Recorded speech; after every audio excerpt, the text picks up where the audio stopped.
Charles Spurgeon once said, "Our main business, brethren, is to win souls." If there be one point in which the Christian church ought to keep its fervor at a white heat, it is concerning missions. If there be anything about which we cannot tolerate its lukewarmness, it is the matter of sending the gospel to a dying world.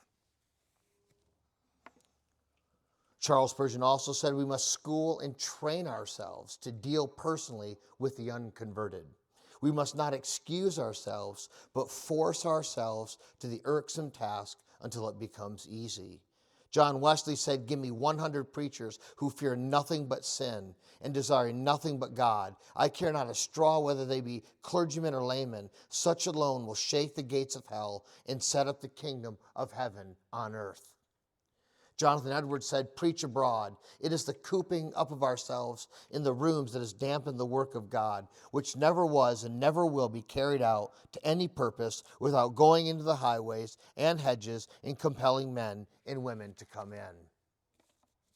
The mighty preacher of the Great Awakening, George Whitefield, said, "I believe I never was more acceptable to my master than when I was standing to teach those hearers in the open fields. I now preach to 10 times more people than I would ever have been confined to the local churches." But remember, George Whitefield, as great as we see the power of God move in his life as he is preaching to thousands, we do have to remember that he was sent and ordained by the local church.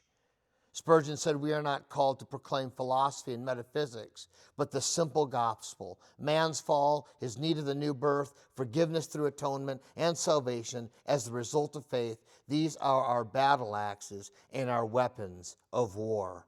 Matthew 11:12, "The kingdom of heaven suffers violence, and the violent take it by force." This is the nature of who we are as believers in a world that's gone mad, in the darkness. We have been sent into the darkness, like violently. Not that we go out and we act violent, but the violent nature of the kingdom of God clashing with the kingdom of darkness. We have to be violent in nature, in our attitudes, not towards people, not acting crazy and nuts, but we have to be those that are willing to go into the fight, knowing full well it's not us who fight, but it's the Lord who fights for us.